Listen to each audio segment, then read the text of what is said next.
All right, folks, it's time to talk about bar chords. This is one of the biggest areas that comes up in a guitarist's journey early on in the process that faces you with a lot of resistance. This is typically one of the places where you've learned your open chords, cowboy chords, so to speak, whatever. You can get some switching involved, and then finally, you need to play the F chord. And fuck, I'm out. Enough of this. There's no way I can. You gotta for one finger with all this string. What the fuck? Okay, so here's why this is perceived as a problem. Here's what you need to do to fix it and how to do it. So, what is a bar chord? First of all, this is important. A bar chord is any time you have one finger playing more than one string at the same time. It is often, of course, we see with the first finger, but I could do it with any finger. As long as I'm playing multiple strings with one finger, that's a bar. And it also doesn't even have to be the same fret. I could do something called a cross bar, which is for masochists like me, where currently I'm playing the E string 5th fret and the B string on the 4th fret to get a cool chord. That is also a bar. So there's various iterations of this. But most importantly, it's any time in which you have one finger playing multiple strings at the same time. When we are confronted with bar chords, like I said, it is most often going to be this big 6-string F major shape, right? And there's a lot of problems with why you really can't start with that chord. It doesn't make any sense. First of all, anything you play down here on the 1st fret is going to be more difficult because the frets are wider and there's more opportunity for your fingers to fall in the cracks and get that kind of muting sound that we don't want. So let's go to what we need to fix this and get you playing really any bar chord in any situation. I guarantee it. Your issue is that you think you need your thumb to play bar chords. And if it doesn't sound good, well, you better just squeeze harder, you better just grip it, you better just press harder with your fingers. And then the harder you press, the more painful it sounds, and it starts sounding bad or even worse. But for some reason we say, well, it sounds bad. I have to try harder. I got to push through the pain. I just got to get it. I got to, squeeze it, white knuckle it. That is not at all how you do this. Diet Coke. I'm not a sponsor. I would love to be. Please hit me up, Diet Coke. We know how to hold objects, right? It's a skill we learned very early on in life to get sensory feedback and awareness of our body and how to make subtle adjustments in picking up certain things. So this is a Diet Coke can. It's empty, so I have a certain way that I'm going to hold it. If I have a glass, I'm going to hold that a certain way. If I've got my glasses, I'm going to hold it a certain way. Whatever the object is. That's all very natural. With guitar, we're not often taught or get the correct feedback in how to hold the guitar writ large, but also just the neck specifically. So often, what we tend to do is you think, well, okay, I play the guitar like this, right? My fingers just need to squeeze together, and it's this combination of the thumb, digging into the back of the neck, my fingers clamping down on the frets, that's what's going to make it sound great. Well, if I do that with this Diet Coke can, look what happens.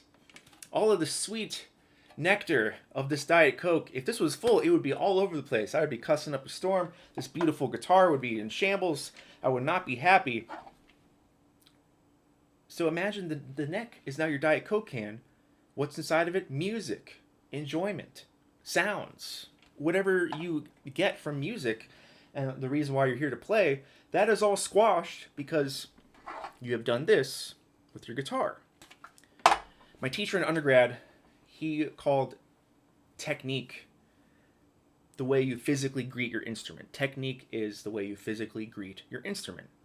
So if I greet my guitar like that, basically saying, hey, fuck you, has blah, blah, blah, blah. I'm really aggressive, I'm coming in hot, I'm just trying to strangle the life out of this thing, the guitar is going to respond in kind by saying, well, fuck you, you're not going to play bar chords, and I don't want you to even touch me again, so I'm going to make you quit. This is a symbiotic relationship, an even democratic relationship, one that needs to be respected. You may have bought this guitar, but we do not own it. You can't approach it as being a total, owner versus subservient type of situation. It is a relationship, one that needs to be met with care, handled with care. Okay. So, wait, what? I'm not using my thumb to play all these bar chords. What's happening? Well, the thumb is not as necessary as you might think in this process. The thumb is there to help guide us, to help give us a sense of where our hand is in relation to the neck. And also, crucially, it can give us some fretboard access and give us a nice curve with our fingers if we lower the thumb. My thumb's really high, my hand's clamped like this. Just imagine make your hand go like this, press down on your wrist, go like that. Look how, nice and curved my fingers are, and I get a lot more access to the neck versus that, right? So that's what the thumb does. It really does not have a whole lot to do with the bar chord. Its role does not change. What changes is, like I said, the finger that's going to be doing the bar. That's the only thing that changes. So here's what needs to happen. We need to have awareness, feedback, reflexes, and adjustments to obtain precision and execution with our bar chords. So awareness of what your hand feels like, awareness of where your fingers are and how they are activating the notes. We'll talk about that. The feedback is, well, what does it feel like literally? Is there pain? Does it feel okay? The musical feedback, does it sound good? Do I need to work on some things? Reflexes, that's when you're in the moment playing. You have to make subtle adjustments to make sure you're articulating the sounds you want to make without having to stop or start over or totally fall apart. Those are the things we need. How do we accomplish this? We want to reimagine the role of the thumb, which means you have to not press so freaking hard on it. So what I want you to do is do a quick calibration. Play anything, let's say like a smaller bar chord or an open chord, something that you're pretty comfortable with. Play it normally and play it without your thumb. Don't try too hard to make it sound good. It's all without my thumb, or just one note is fine. And then place your thumb just barely on the neck, almost like you're not touching it at all, which is gonna feel pretty weird. And then give it a more sturdy foundation of a 3 or 4 out of a scale of 10. As far as pressure, give it a 3 or a 4. Hopefully you'll find one of two things. That's either a lot less than you're used to, or maybe it's about the same. So if it's a lot less, that's great. Well, the note still sounds cool. I'm still getting it, but my thumb is not doing all the work now. The thumb is not supposed to be this immobile object that just plants itself. It's supposed to move around, give you some flexibility. That's all cool. That's its role, in my opinion. So the awareness of the thumb is the first thing, because that's probably why you're coming up with a lot of resistance in bar chords. Second thing is not starting with this big F chord. Let's start with the smallest bar we can do. That's a 2-string bar. And I want to start on the 7th fret. Why? Because the frets are smaller, easier to get the sound out. So we're going to do a 2-string bar with our first finger on the B and E strings. And there isn't a whole lot I need to think about. I just need to make sure my finger is flat and covering those 2 strings. Then I'm going to move it down slowly to the left. I'm only going to move on when it sounds crystal clear. So if I get that kind of thing, I'm going to adjust. I'll show you how to adjust until I get down here. Then I'm cool. This is all in preparation to get to our big F chord eventually. Well, what happens if it's not coming out? here are the things that commonly happen. As you move down, your finger might have a tendency in your wrist to kind of start curving. It's a very common thing. So try to think about your wrist staying at the same angle generally, and your finger at the same angle as the strings. Ways to figure that out is always staying to the right of the fret. The farther right you are, kind of butting up to the next fret. That's going to be the zone where you get the best tone and the best projection out of the guitar. If you notice, if you go down here, it's just harder to press it down. It gets this tinny sound. You come up with a lot of areas where you're just not able to get the tone. So go bump right against the fret, flatten your finger, make sure it is not curving eventually like that. And the other thing, which is really by far the most important, is the vertical placement of your first finger. This is a huge deal because everyone's fingers are a different shape, different size, and that's going to be completely unique to how it fits on your guitar. So we can't control, these little knuckles and areas on our finger, and that's where the strings tend to get caught. So actually, instead of pressing down harder, that's not what we need. We need to just move it so the grooves are in a different place, so the strings actually don't fall in those cracks. That's why when we get to more strings, the vertical placement is super important, meaning how high or how low are you doing it. If I go to 3, check this out. Yes, I'm only doing 3 strings, but I can lower my finger vertically, meaning up and down this way. I can have it real low and have the last string, the G string, be kind of way up here towards the tip, or I can move my finger up, almost like I'm borrowing more strings, but only playing 3 to get them. All right, so you just need to find the placement. Watch how I'm moving my finger up and down vertically to find the right spot.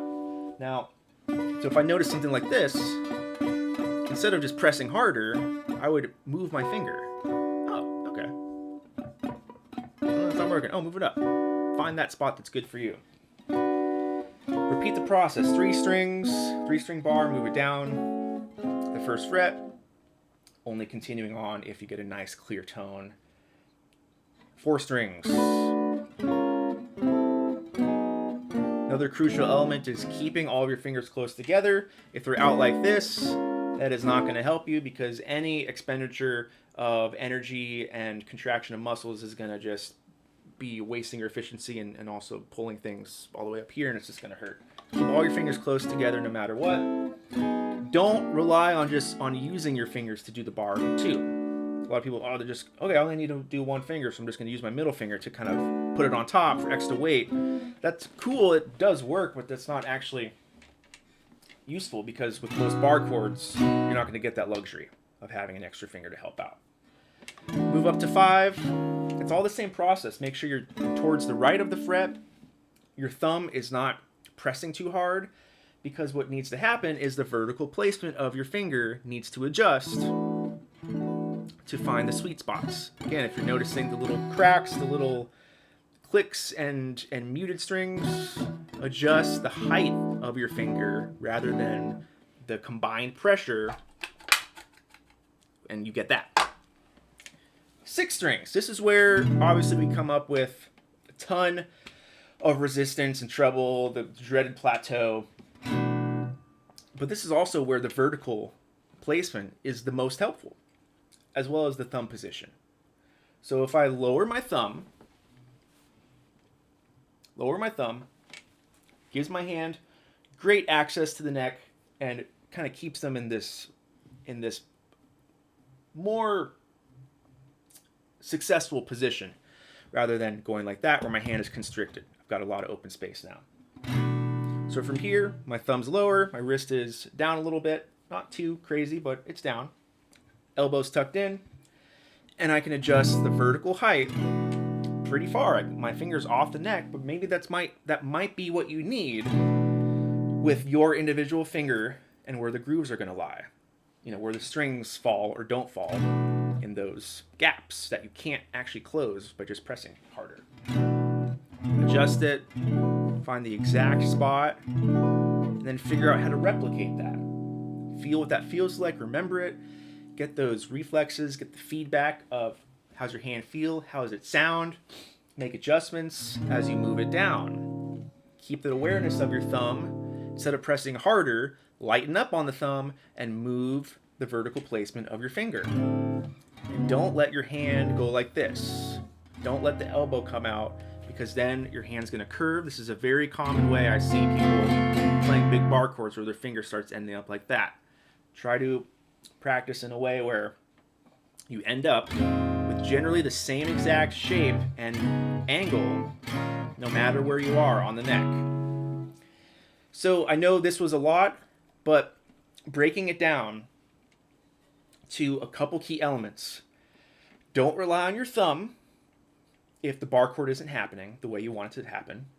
In fact, lighten up on your thumb, and that'll open up the musicality and the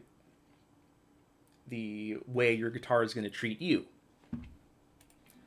Lower your thumb, or investigate the position of your thumb. Try not to have it too high, because that's going to restrict the overall hand and finger placement. Having it lower generally gives you some better access, especially with bigger chords like bar chords. The next most important element is remembering that instead of using your thumb to just squeeze harder or clamp down or whatever you might think, move your finger, whatever bar finger, up and down vertically this way to find the space where the strings are going to be articulated and played with your finger flesh and not get caught in those little grooves and humps that you can't control. All of this, is not immobile. It should be flexible, moving around. There's wiggle room, there's adjustments. You need to have all of these micro recalibrations in the moment to successfully replicate playing bar chords for a long period of time, aka in a song that uses bar chords the whole time. Start with the 2-string bar as high up as you need to, walk it down to the 1st fret, making sure you're not compromising on the sound and your finger placement and not just forcing it.